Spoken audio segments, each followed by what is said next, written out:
Andy, how many selfies, how many autographs, how many shirts have you signed in the last 15 or 20 minutes or so? Yeah, a lot. But yeah, look, these guys come and support us every single week. Ever since I've been here for 9 years, I don't think, we've always played in front of a sellout crowd at Anfield. Our away ends have always been sold out. So, credit to them. They're the heartbeat of the club. And, if you can give them a tiny little back by winning games and trying to win trophies and then, giving them your time, then, that's what we'll do. You gave them as a team a tiny little bit by Champions League football coming here at Anfield next season. I know there's been a lot of farewells, but that was key, wasn't it, this afternoon? Yeah, it was a must. And look, it's been a hugely disappointing season, from kind of how we wanted it all to pan out, but it was pretty clear from, certainly before Christmas that it wasn't going to be the one that we wanted it to be in terms of winning things, and then it was just, so important to make sure that we were in the Champions League, and we kind of limped over at the end, but yeah, I'm happy that me and Mo can leave the club in a position where they'll still play in the biggest stage, they'll have the biggest games next season, and I really hope they can kick on. And it's a long way from when you and Mo first came to the club, when it was in a little bit of a rut, but the standards now have been set, haven't they? Yeah, of course. Look, when we first came in, it was a dream to win the Champions League or the Premier League. It wasn't an expectation. Now it's an expectation, and that's down to us lads that have brought success to this club. It's now an expectation that Liverpool are going to be at the top end of the league. They're going to be trying to fight for Champions Leagues or trophies and things like that. So, credit to all the lads. Look at it, the reception. I think Jordan Henderson probably got me the most emotional all day. But it's just an incredible servant to this football club that gets the reception that he deserves. Obviously didn't get it in terms of he left during the summer, and then Queeve, when he ran to the Kop at half-time, it was just so special. And to play against Brentford, it was quite fitting that both of them were here as well today. And how do you feel now that it's all done, now that it's all over, now that the whistle's been blown? Emotionally drained. It's been a really difficult week. Such a busy week trying to, keep your emotions in check, trying to focus on the game, but also make sure you've done everything right in terms of saying bye to the people you need to say bye to. So yeah, it's been a really long week. I need to now, I need to switch off. Now that the main man's here, if I could just say two more things I've spoke, but obviously there's, for me, there's two other people leaving other clubs today that are pretty important.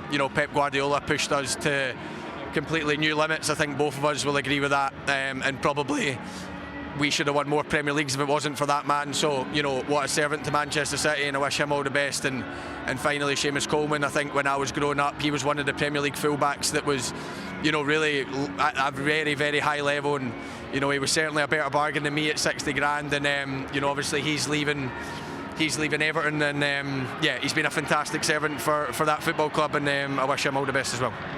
Mo, how are you feeling? Sure. How many tears have you cried? I cried a lot. I think more than I did in my whole life. But it's very tough to leave a place like this. Also, yesterday I cried a bit in the training ground. I'm not really emotional guy. You guys don't see that in the media that much. You always see me tough, aggressive, but inside me I think like a baby.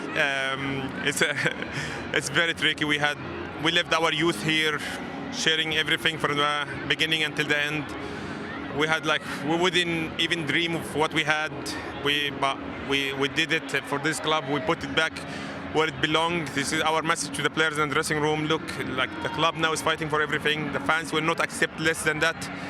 They don't care that much about the result as long as you sweat and you give your blood here. They will love you forever. So this is my message to you guys. It's not about talent. It's about anything. Just like this is why he's loved more than anyone probably, because he just gave it all in the field, and fans love him for that. So yeah, it's tricky to leave Liverpool, but this is life, and we have to move on. He was saying he was emotionally drained. Has it? Him crying like once. He's really cold. I don't know what's going on with him. He's from Scotland. Yeah, I can see that. I can see that. No, he's very important for the team. He was very important for that period of time we had. I'm really honored to share the dressing room with him. Such a fantastic guy, fantastic player. He was always there for me when I needed him, and also the team. He was there for the team. So it's very tricky to put it in a word, but I'm very blessed to share the dressing room with him for such a long time.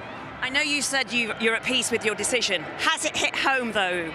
Now you've seen this. Now you're going to walk away from all of this. Yeah, I feel it's life. Like I look back and would I want more than I achieved? Not really. Like collectively and individually, like we won it all. The most important thing when we're leaving, you get the receive like this today. Like fans appreciate what you have done for the club, me and him. This is the most important thing. Like it's not like, oh come on, just go away. We don't want you anymore. No, you see the love from the fans. This is the most important thing for me. Will both of you, when you have that opportunity, will you look forward to coming back? Nope, I'm not coming back. You're definitely not coming back. Be far away from here. I get emotional every time I come back. I love everything about this place, to be fair. But I would love to come back. But I hope the team stay in a position that we are, like fighting for everything. This is what we've done for the last 10 years, basically. And yeah, I love the place, and I don't want people to get it wrong that I'm not like going back, because I know people would like to twist this off. No. Just say it how it is. Yeah. I keep it this way. And what about you? Will you be looking forward if you get that opportunity to come back?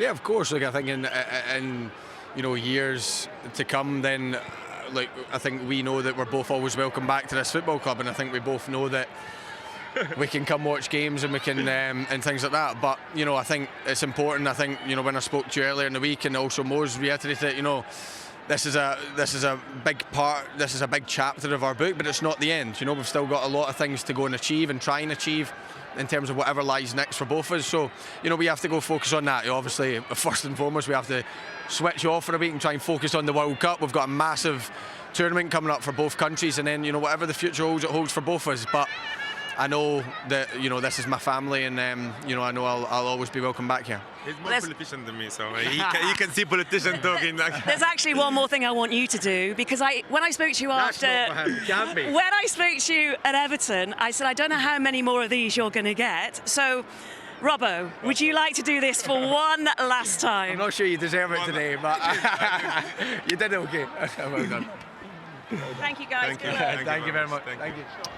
What a fantastic interview. Very high standards from Andy Robertson, but Mo Salah, the player of the match. Fantastic to hear from both. Fantastic too from Andy Robertson to mention Pep Guardiola and Everton's Seamus Coleman as well.